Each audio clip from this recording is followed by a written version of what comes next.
Regardez ce qui se passe lorsque Mehdi Hassan tente de confronter un ministre allemand de l'AfD sur l'immigration musulmane. Jetez un œil. Une des principales critiques du programme de votre parti porte sur la remigration, le renvoi des immigrés, concept d'extrême droite créé par un extrémiste autrichien allié à votre parti qui avait dessiné une croix gammée sur une synagogue. Le mot remigration figurait dans le manifeste de votre parti l'année dernière. Vous vous en êtes récemment éloigné, je crois, alors que vous en étiez autrefois un fervent défenseur. Non, je n'ai jamais été un fervent défenseur de ce concept. J'ai clairement dit que je n'aimais pas ce concept, qu'il était totalement inacceptable. Ma propre femme vient de Slovaquie, donc elle est immigrée. Vous ne pouvez donc pas dire que je suis partisan de la remigration. Désolé, mais ça ne fonctionne pas ainsi. Que votre femme soit immigrée de Slovaquie ne prouve pas que vous n'avez pas écrit un livre sur la remigration. Je n'ai jamais écrit. Un livre sur ma remigration. J'ai écrit un livre sur ce que cela signifie d'être de la droite contemporaine. Le livre sur la remigration a été écrit par un Autrichien, M. Zeller. C'est lui qui a inventé le concept et vous l'avez soutenu et promu. A inventé le concept et vous l'avez soutenu et promu. J'ai justement regardé une interview de vous cet après-midi où vous parliez à l'intervieweur. Interview de 2023, il y a seulement 3 ans. Vous avez dit que nous devrions le faire, donner les bons incitatifs. Nous devrions faire plus de migration. Oui, mais pas pour les personnes qui ont été naturalisées. Bien sûr, nous avons, regardez, l'Allemagne a le 2e plus grand nombre de réfugiés au monde après la Colombie. Nous devons veiller à ce que de nombreuses personnes venues, non intégrées et ne parlant pas la langue, retournent dans leur pays d'origine après la guerre. Vous avez évoqué la nécessité de raviver la conscience patriotique des autochtones et de motiver les migrants. En 2023, il faut s'assimiler ou remigrer. C'est Politique de droite, un livre que vous avez écrit en 2023. En Allemagne, le mot remigration a 2 sens. Vous avez raison, l'un est donné par M. Zenner.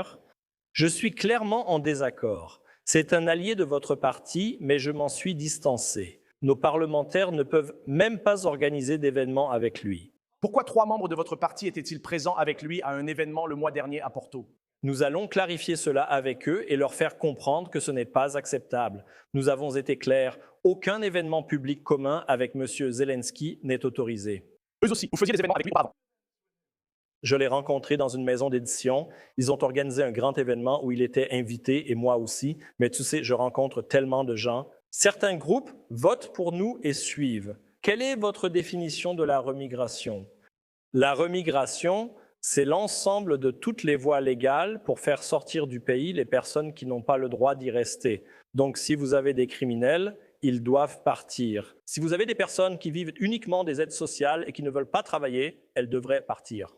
Donc, tout cela est légal. C'est ce que fait le gouvernement travailliste dans ce pays. Oui, mais ce n'est pas controversé. Ce n'est pas controversé parce que la définition officielle de notre parti, ce que nous entendons en tant que parti par remigration, a maintenant été jugé par le tribunal administratif allemand. Et ils ont dit que dans la façon dont l'AfD utilise le mot remigration, il n'y a aucun problème avec la Constitution. Parlons de ces immigrés. Pourquoi votre chef de parti, Alice Weidel, fait-elle la distinction entre les Allemands et les Allemands naturalisés? Elle dit: les citoyens naturalisés allemands ne sont pas nés citoyens. Y aura-t-il 2 catégories? Il y a combien d'années? Combien? Y aura-t-il 2 catégories? Il y a combien d'années? Elle l'a dit en 2019. Oui, ça fait 7 ans. Et puis plus jamais, jamais depuis. Laisse-moi finir, Everest, laisse-moi finir. Puis en août 2025, l'année dernière, on lui a posé la question et elle a défendu l'emploi du terme allemand de passeport lors d'une interview avec Welt. D'accord, donc je ne connais que l'ancienne histoire. D'accord, madame, sa femme vient du Sri Lanka. Oui. Tu vas vraiment me dire que le chef du parti, qui a une femme du Sri Lanka, a une vision raciste du monde? Franchement, allez, c'est n'importe quoi. Quand tu as une femme du Sri Lanka qui ressemble à une Sri Lankaise, alors tu n'es pas raciste. D'accord. C'est à ça que tu réduis le racisme. Ouais. Mais je veux dire, est-ce que tu as des amis ou de la famille qui ne sont pas blancs? Tu as mentionné que beaucoup de migrants votent pour l'AfD. Parlons des Allemands musulmans. Il y a beaucoup de musulmans en Allemagne. Les Turcs, par exemple. Tu as dit que l'islam a sa place en Arabie Saoudite, pas en Allemagne.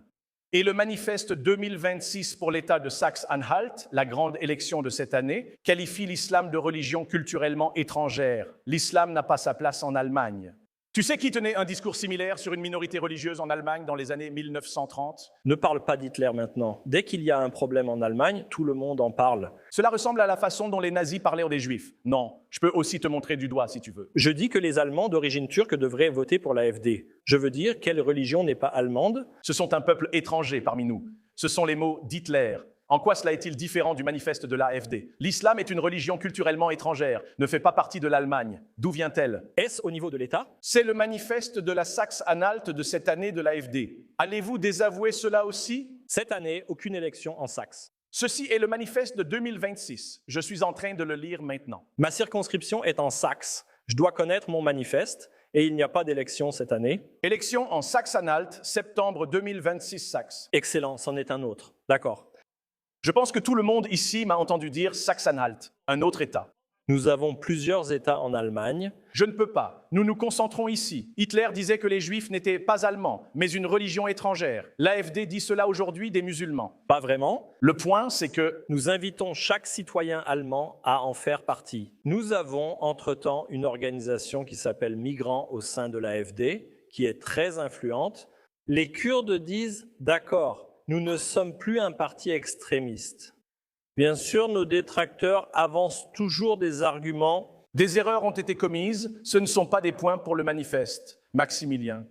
L'AfD affirme que l'islam n'a pas sa place en Allemagne. Êtes-vous d'accord avec cette affirmation? Que pensez-vous de cette idée? Le manifeste a été rédigé par un érudit qui parle couramment l'arabe et qui apprécie beaucoup la culture islamique. Avoir des amis musulmans ou être marié à des Sri Lankais ne change rien. Le racisme reste du racisme. Ses propos sont racistes. Mehdi Hassan n'est pas aussi intelligent qu'il le pense. Excellent travail ici du ministre allemand de l'AfD, même si, encore une fois, je ne suis pas d'accord avec tout ce qu'il dit. Je pense que certaines de ses déclarations sur les Juifs ne me conviennent pas, mais il a totalement raison en disant que le peuple allemand n'est pas favorable à plus d'immigration. Ils n'en veulent pas, ils veulent les renvoyer chez eux. Et donc, il ne fait que tenir les promesses qu'il a faites à ses électeurs. Et pour Mehdi Hassan de faire semblant que l'Allemagne, le peuple allemand ainsi que l'Europe en général n'en ont pas assez de l'immigration, je pense que c'est un mensonge. C'est quelque chose qu'il essaye de brandir en bon populiste. Et des gens comme lui auront un rappel à la réalité lorsque ces élections reviendront et vous verrez une énorme réaction de la droite à travers le continent européen. Et la remigration est inévitable. Merci d'avoir regardé et je vous retrouve dans la prochaine vidéo.